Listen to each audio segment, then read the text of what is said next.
आप तो फांसी दिए जा रहे हो। कहने लगे ये सब कुछ नहीं, आप इनको शांत करो वरना सुबह फांसी होगी। तब तक एक कबूतर सामने गिरा, शरीर छोड़ दिया। कहा कि इस कबूतर को आप जिंदा करो वरना आप मुझे फांसी नहीं दे सकते। अकबर बादशाह ने कहा मैं तो नहीं जिंदा कर सकता, आप कर सकते हो। बोले मैं भी नहीं कर सकता, लेकिन जिसकी भक्ति करता हूं मैं उससे अनुनय विनय प्रार्थना करूंगा, उसकी दया हो जाएगी, ये जिंदा हो जाएगा। कहा करके दिखाओ। जैसे उन्होंने कहा कि कबूतर जिस बादशाह के दरबार में गिरा है ये अत्याचारी है, तेरी खाल नोचवाएगा, आग में पकाएगा, जबड़े के नीचे दबाकर तेरे कर्मों की सजा देगा, वरना उड़ के भाग जा। कबूतर नहीं भागा। कहा जब एक कबूतर तुम्हारे डर से नहीं डर रहा तो ये आदमी डरने वाला है क्या, जिसको फांसी फांसी फांसी, क्या है फांसी, क्या चीज है फांसी। कहा वो तो सुबह ही पता चलेगा, इसको अगर जिंदा नहीं किए तो आपको सुबह ही मालूम हो जाएगा। जब उन्होंने कहा कि हे प्रभु ये आपका जीव है, आप इसकी संभाल करो वरना आपका नाम लेवा धरती पर नहीं रहेगा। जब भक्ति करने वाले को सूली पर चढ़ाया जाएगा, गर्दन काटी जाएगी, बच्चे दीवार में चुने जाएंगे और जिंदा खाल उतारा जाएगा, जिंदा आग में जलाया जाएगा, गरम तेल में डाला जाएगा, गरम तावा पर लिटाया जाएगा, जहर का प्याला पिलाया जाएगा और जहर का लड्डू खिलाया जाएगा, तो कोई भक्ति क्यों करेगा। अगर बिना भक्ति किए झूठ छल कपट धोखा बेईमानी करके अत्याचार दुराचार बेविचार करके वादा खिलाफी करके आदमी ऐसा आराम मौज चौज से रहेगा तो कोई भक्ति क्यों करेगा। अगर आप चाहते हो आपकी भक्ति करने वाला रहे, आपका नाम लेवा रहे, तो आप इस जीव की संभाल करो वरना आपका नाम लेवा धरती पर नहीं रहेगा। कहते ही कबूतर उड़ गया। अकबर बादशाह ने कहा इन्हें छोड़ दो, आज के बाद मस्जिद बनाने के लिए राज खजाने से जितना धन जाता है उतना ही मंदिर बनाने के लिए जाएगा, और एक भी पशु पक्षी की हत्या करने वाले को मनुष्य के मारने की हत्या का जुर्म लगेगा। यही कानून बनवाना था। गोस्वामी जी महाराज जेल में गए, 6 महीना बंद रहे और कानून बनवा लिया। बहुत दिन के बाद मुसलमानी राज में ये कानून बना, और बहुत दिनों के बाद जब रामचरितमानस लिखा तो लिखा कि दया धर्म का मूल है, पाप मूल अभिमान, और स्वामी जी दया न छाड़िए जब लग तन में प्राण। जब तक जीवात्मा इस शरीर में है दया करना मत छोड़ो। भूखे को रोटी खिलाओ, प्यासे को पानी पिलाओ, इसी पुण्य से संत मिलेंगे, और संत मिलेंगे तो भगवान का मिलना आसान है।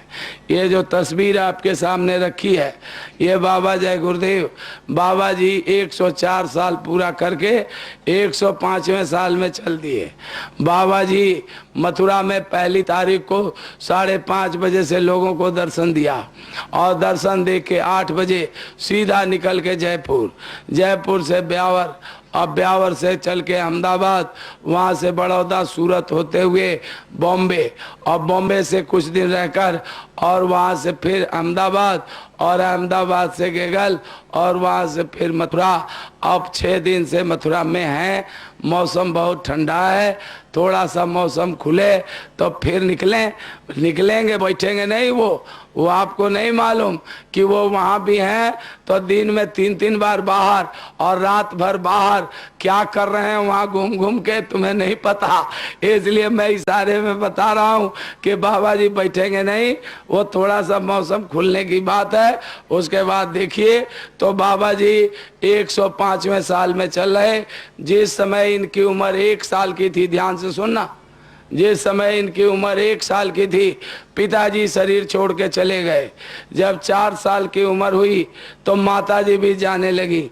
उन्होंने बगल में बुलाया, सिर पर हाथ रखा, कहा बेटा मेरा तो समय पूरा हो रहा, मैं जा रही हूँ, लेकिन तुम दुनिया से 2 काम करके जाना। पहला ईमानदारी मेहनत की कमाई खाना, और दूसरा भगवान को पाके जाना। कौन कह रहा? माँ कह रही। अगर माँ अच्छी है बच्चे अच्छे होंगे, माँ अगर खराब है तो बच्चे अच्छे नहीं होंगे। ध्यान से सुन लो, बता रहा हूँ। माँ अगर सुधर गई तो देश और दुनिया सुधर जाएगा, और माँ बिगड़ गई तो अभी खराब समय आपने देखा नहीं है। इसलिए ध्यान से सुनना कि माँ कह रही है कि बच्चा ईमानदारी मेहनत की कमाई खाना और भगवान को पाके जाना। बाबा जी 5 साल की उम्र में घर से निकल पड़े। ध्यान से सुनते रहना। बाबा जी 5 साल की उम्र में निकलकर बड़े बड़े जंगलों में, पहाड़ों में, नदियों के किनारे, महंतों के यहाँ, संतों के यहाँ, आश्रमों में, मठों में बड़े बड़े हंडा रगड़ा, तावा रगड़ी, कड़ा मली, लंगोटियां पीछी, बहुतों के गांजा सुल्फा भरे। जिसने जो कहा सब किया, लेकिन किसी ने भगवान से नहीं मिलाया। निराश होके, उदास होके बाबा जी बैतरणी नदी में कश्मीर में डूबने जा रहे। अब वहां पर सुनिए, तब तक एक मौलवी साहब मिल गए रास्ते में। कहने लगे कि अरे भाई क्यों निराश हो रहे हो, मेरे बताए अनुसार 5 वक्त की नमाज पढ़ो, मैं आपको खुदा का दीदार करा दूंगा। बाबा जी ने 1 साल तक सब ताम झाम एक तरफ रखकर 1 साल तक 5 वक्त की नमाज पढ़ी। एक दिन का नागा, 1 वक्त का नागा नहीं किया। जब बकरा ईद आया तो वही मुल्ला जी जो नमाज पढ़ाने वाले, वही बकरे के गले पर चाकू फेर रहे, रेत रहे, उसको हलाल कर रहे। बाबा जी बगल में खड़ा होकर बोले, जब आप में रहम नहीं तो रहमान का दीदार कैसे कराओगे? आप में दया नहीं तो दयाल का दर्शन कैसे कराओगे? जो खुद नहीं खुदा को पाया, वो दूसरे को खुदा से क्या मिलाएगा? आपने मुझे धोखा दिया। आप जानते हो, जब मौत की घड़ी आती है, इंसान के उल्टी श्वासों की गिनती शुरू होती है, उस समय हर इंसान को एक एक श्वास की कीमत मालूम हो जाती है। आपने 1 साल के अंदर मेरी लाखों श्वासें बर्बाद कर दी। क्या आप मेरी एक श्वास बढ़ा सकते हो? अगर एक श्वास जोड़ नहीं सकते हो तो लाखों को बर्बाद करने का अधिकार किसने दिया? आपने मुझे धोखा दिया। आप भी मुझे खुदा से नहीं मिला सकते। बाबा जी अब दुखी होकर के और कश्मीर में जा रहे हैं बैतरणी में डूबने। कमर भर पानी में पहुंच गए। इनके गुरु महाराज, जिनके वह कुटिया मथुरा में बनी है, जिसको विश्व के सारे पूंजीपति मिलकर नहीं बना सकते, वह कुटिया में उनकी छोटी सी तस्वीर लगी है। वो खुद पनवाड़ी के रूप में पान बेचने वाला बन करके, कंधे पर एक गमछा, फटी सी बनियान, फटी सी धोती, छोटी सी टोकरी में 6-7 बिरा पान लिए हुए पहुंच गए। जाके हाथ पकड़ लिया। कहा, ए बच्चा कहाँ जा रहे हो? कहला, मैं डूब के मरने जा रहा हूँ। क्यों? कि मुझे भगवान मिला नहीं और आगे भी उम्मीद है नहीं, तो मैं इसलिए डूब के मर रहा हूं कि आगे शरीर से कोई पाप ना बन जाए, नरक 84 ना जाना पड़े। हाजी तुम जाओ बाहर, चलो चलो चलो चलो जाओ नीचे। अरे तुमको भगवान से मिले हुए महात्मा मिल जाएंगे, तुमको भगवान से मिला देंगे, वो खुद तुम्हें बुला लेंगे। तुम चलो चलो चलो बाहर चलो। बाबा जी के विचार बदल गए। बाबा जी वहां से निकल पड़े और निकल करके बाबा जी वहाँ से पंजाब में घूमने लगे। दिल्ली से लेकर लाहौर तक पंजाब था। इतना बृहद पंजाब, पूरी दुनिया में इतना बड़ा स्टेट कोई नहीं था, जिसके आधा पाकिस्तान में चला गया, आधा हिंदुस्तान में उसके 3 टुकड़े हो गए, हरियाणा, हिमाचल, पंजाब। अब उसी पंजाब में पूरा चक्कर काटते रहे। काटते काटते एक महात्मा मिले, त्रिकालदर्शी। उन्होंने कहा, बच्चा मेरे पास वो चीज है नहीं जो तुम चाहते हो, और उसके बिना तुम रुकोगे नहीं, तुम यहाँ से जाओ। लेकिन मैं इतनी बात बता दूं कि 6 महीने के अंदर आपको भगवान से मिलने वाले महात्मा मिल जाएंगे और आपको भगवान से मिला देंगे। बाबा जी चलने लगे। कहा, ठहर जाओ, बीच में तुम्हें पैसे की जरूरत पड़ेगी तो मैं तुम्हें सोना बनाना सिखा देता हूँ, जब जरूरत पड़े तो सोना बना लेना। बाबा जी विधि जानकर चल दिए। दिल्ली आए। पुराने दिल्ली स्टेशन के सामने एक सेठ जी अपनी गाड़ी खड़ी करके चाबी हाथ में लेकर किसी से बात कर रहे। बाबा जी बगल में खड़ा होकर बोले, सेठ जी जरा चाबी देंगे? कहने लगे, जान ना पहचान, माँ जगह दुकान। आप कौन हो भाई? क्यों चाबी दे दूं आपको? क्या बात है? कहने लगे, मैं इसका सोना बनाऊंगा। बोले, चलिए चलिए, बहुत महात्मा घूम रहे हैं, सोना बनाने वाले, मुझे नहीं बनवाना, आप चलिए यहाँ से। बाबा जी ने कहा, मैं कहीं जाऊंगा नहीं, यहीं बना के दे देता हूँ। जब उन्होंने चाबी दी, इन्होंने सोना बना दिया। जब उन्होंने कहा, महाराज ठहरिए, मेरे गाड़ी में और भी लोहा पड़ा है, उसका भी बना दीजिए। बाबा जी ने कहा, ये काम नहीं, मुझे तो अठन्नी चाहिए थी, आप अठन्नी दीजिए। उस समय 32 पैसे की अठन्नी और 64 पैसे का रुपया होता था। 1 रुपए के 60 सेर गुड़, 60 सेर चना, 60 सेर चावल बिकता था। बाबा जी ने अठन्नी मांगी, उन्होंने अठन्नी दिया, कानपुर की टिकट कटाई और रेल में बैठ के जा रहे, बीच रास्ते में झपकी सी आई तो देख रहे हैं कि कोई आदमी यानी कानपुर वहाँ अलीगढ़ के टिकट चेक करने वाला जहाँ गेट पर खड़ा रहता है वहाँ खड़ा। अब बाबा जी जो है देख रहे हैं कि वो कह रहा कि आ गए भाई साहब, मैं आपके लिए बैलगाड़ी लेके आया हूँ।